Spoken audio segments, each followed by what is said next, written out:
The ജേർണലിസ്റ്റിലേക്ക് പ്രഖ്യാപിത ലക്ഷ്യങ്ങളൊന്നും നടപ്പിലാക്കാൻ സാധിക്കാതെ ലോകത്തിന് മുന്നിൽ നാണം കെട്ട് തല കുനിച്ചു നിൽക്കുന്ന അവസ്ഥയിലാണ് ഇസ്രായേൽ ഭരണകൂടം.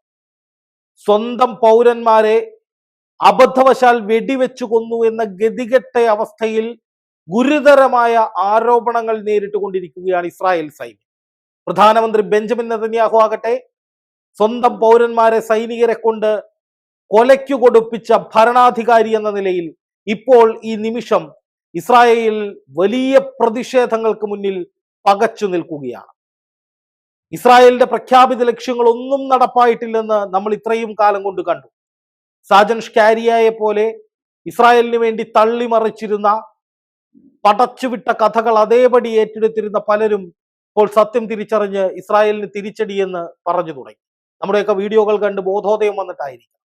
എന്തായാലും സാജൻ ഷ്കാരിയയെ പോലുള്ളവരൊക്കെ ഇസ്രായേലിന് തിരിച്ചടി കിട്ടി എന്ന കാര്യം സ്ഥിരീകരിച്ച് പറയാൻ നിർബന്ധിതരായത് നമ്മൾ സത്യം വിളിച്ചു പറയുന്നത് കൊണ്ടാണ്. ഇപ്പോൾ എന്താ സംഭവിക്കുന്നത്?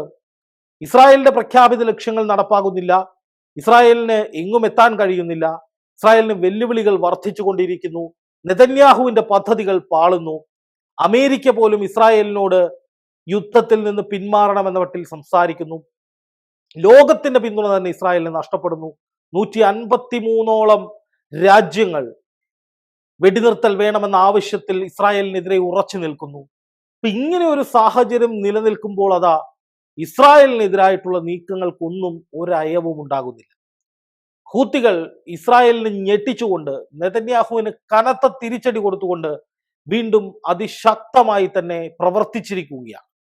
യുദ്ധം തുടങ്ങിയ സമയം മുതൽ പലസ്തീൻ ജനതയ്ക്ക് ഐക്യദാർഢ്യം പ്രഖ്യാപിച്ചുകൊണ്ട് രംഗത്തെത്തുന്ന രണ്ടു കൂട്ടർ ഹിസ്ബുള്ളയും അതുപോലെ തന്നെ ഹൂത്തികളുമാണ്. ഹിസ്ബുള്ള നോർത്തേൺ ഇസ്രായേലിലേക്ക് നിരന്തരമായി മിസൈൽ ആക്രമണം നടത്തുന്നു, ഇസ്രായേലിന്റെ സൈനിക പോസ്റ്റുകളൊക്കെ തകർക്കുന്നു. അവരെപ്പോഴും ഒരു ഭീഷണിയായി ഒരു വശത്ത് നിൽക്കുമ്പോഴാണ് മറുവശത്ത് ഹൂത്തികളും ഇസ്രായേലിനെതിരായ നീക്കങ്ങൾ ശക്തമാക്കുന്നത്. ആദ്യം ഇസ്രായേൽ ബന്ധമുള്ള ഒരാളുടെ കപ്പൽ പൊക്കിയെടുത്തു, അതിൽ നൃത്തം ചെയ്യുന്ന വീഡിയോ പുറത്തുവിട്ടു. ഏറ്റവും ഒടുവിൽ അതിലുണ്ടായിരുന്ന കാറുകളൊക്കെ യമൻ പോർട്ടിൽ ഇറക്കി വെച്ചിരിക്കുകയാണ്. അത് ഇതുവരെ പിടിച്ചെടുക്കാൻ ഇസ്രായേലിന് സാധിച്ചിട്ടില്ല. ചെങ്കടലിൽ തൊട്ടപ്പുറത്ത് മെഡിറ്ററേനിയൻ കടലുമായി ബന്ധപ്പെട്ട് കിടക്കുന്നിടത്ത് അമേരിക്കൻ നാവിക കപ്പലുകൾ 2 എണ്ണമുണ്ട്. പക്ഷെ അമേരിക്ക ഹൂത്തികൾക്കെതിരെ അനങ്ങിയിട്ടില്ല. എന്താണ് അനങ്ങാത്തത് എന്ന ചോദ്യം ലോകത്തിന്റെ പല ഭാഗങ്ങളിൽ നിന്ന് ഉയരുന്നുണ്ട്. അനങ്ങിയാൽ വിവരമറിയും എന്നതിനപ്പുറം മറ്റൊരു മറുപടിയും അമേരിക്ക പ്രതീക്ഷിക്കുന്നില്ല, അല്ലെങ്കിൽ അമേരിക്ക ബോധ്യമുണ്ട്. ഇസ്രായേലിന് വേണ്ടി ഇനിയും പലരെയും പിണക്കാനും ലോകത്തിന്റെ എതിർപ്പ് വാങ്ങിച്ചു കൂട്ടാനും ഇടപെടുകയാണെങ്കിൽ ഒറ്റപ്പെട്ടു പോകുമെന്ന് ബൈഡനും തോന്നുന്നുണ്ടാകണം. എന്തായാലും ഇപ്പോൾ ഏറ്റവും ഒടുവിൽ പുറത്തു വരുന്ന റിപ്പോർട്ടുകൾ പ്രകാരം 2 കാർഗോ ഷിപ്പുകൾക്ക് നേരെ ചെങ്കടലിൽ വെച്ച് ഹൂത്തികളുടെ ആക്രമണം ഉണ്ടായിരിക്കുന്നു. ജർമ്മൻ ട്രാൻസ്പോർട്ട് കമ്പനിയായ ഹപ്പാക് ലോയിഡിന്റെ ഉടമസ്ഥതയിലുള്ള അൽ ജസ്ര എന്ന കണ്ടെയ്നർ കപ്പൽ പടിഞ്ഞാറൻ ആഫ്രിക്കയിലെ ലൈബീരിയയിലേക്ക് ഫ്ലാഗ് ഓഫ് ചെയ്തു പോവുകയായിരുന്നു. ആ കപ്പലിന് നേരെയാണ് ഒരു ആക്രമണം ഉണ്ടായിരിക്കുന്നത്. ആക്രമണം എന്ന് പറഞ്ഞാൽ സാരമായ ആക്രമണമല്ല, മറിച്ച് ചെറിയൊരു ആക്രമണമാണ്. ആളപായമൊന്നും ഉണ്ടായിട്ടില്ല.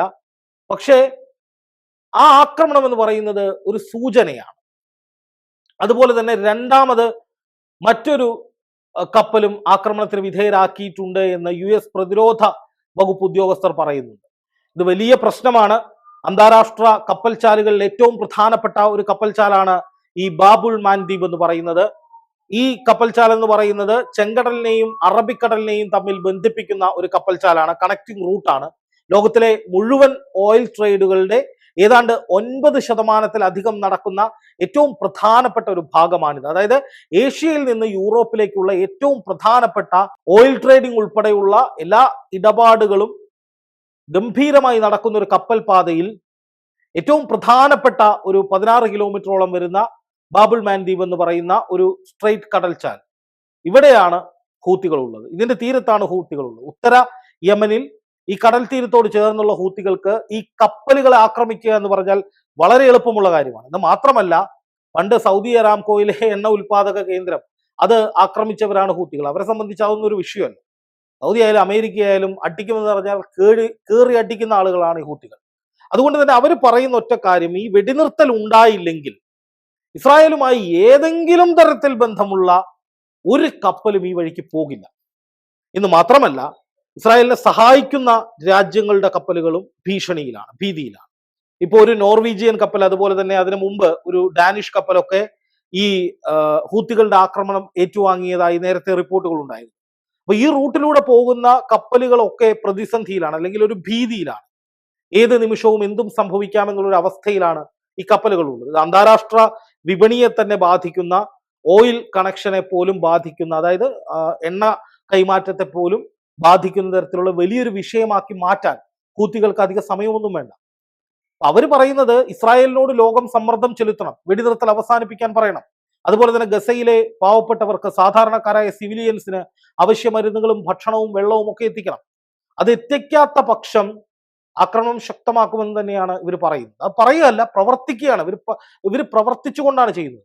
ഇവരെ സംബന്ധിച്ച് യമനിൽ 2015 ശേഷം ഒരു വലിയ ആഭ്യന്തര കലാപം ഉണ്ടാവുകയും ഈ രാജ്യം 3ആയി സ്പ്ലിറ്റ് ചെയ്യപ്പെടുകയും ചെയ്തു. ഇതിൽ ഈ ഉത്തര യമൻ എന്ന് പറയുന്ന പ്രദേശമാണ് ഈ പറയുന്ന ഹൂത്തികളുടെ കയ്യിലുള്ളത്. അതുകൊണ്ട് തന്നെ ഇവർക്ക് കടലിലേക്കുള്ള ഒരു അറ്റാക്ക് വളരെ എളുപ്പമാണ്.